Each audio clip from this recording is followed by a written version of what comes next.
বলে কেউ কেউ বলে ওই বালির ট্রাক ছিল, তোমরা আপনারা কি করেছেন? কারা বলে চেনেন না? আমরা সবাই তাদেরকে চিনি। হ্যাঁ, তাদের কাজ এখন একটাই, সারাদিন বিএনপির বিরুদ্ধে লেখা। আরে কি রে ভাই, আপনাদের কেউ কেউ তো আমাদের সাথে জেলও খেটেছে। এত বিএনপির বিরুদ্ধে লেগেছেন কেন? সারাক্ষণ এই নানা রকম ফেক আইডি নিয়ে তাদের কাজ হচ্ছে বিএনপি কোনো কিছু পাইলে বিএনপির বিরুদ্ধে লেখা। তাদের কাজ একটাই, তাদের কানে কে যেন ঢুকিয়ে দিয়েছে বিএনপি কে বিরুদ্ধে গুলো লিখলে জামাত ক্ষমতায় চলে যাবে। আপনাদেরও তো একজন নেতা মারা গিয়েছিলেন, দেলোয়ার হোসেন সাইদি শুধুমাত্র একজন জামাত নেতা না, একজন দেশ বরেণ্য আলেম ছিলেন।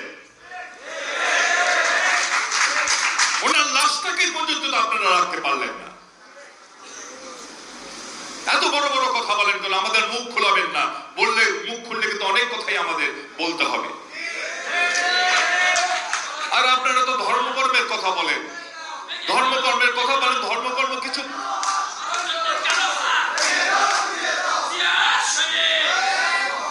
ধর্মকর্ম করেন সারাক্ষণ ফেসবুকে, কি কিছু ধর্মকর্ম করেন সারাক্ষণ ফেসবুকে বুকে এই লিখে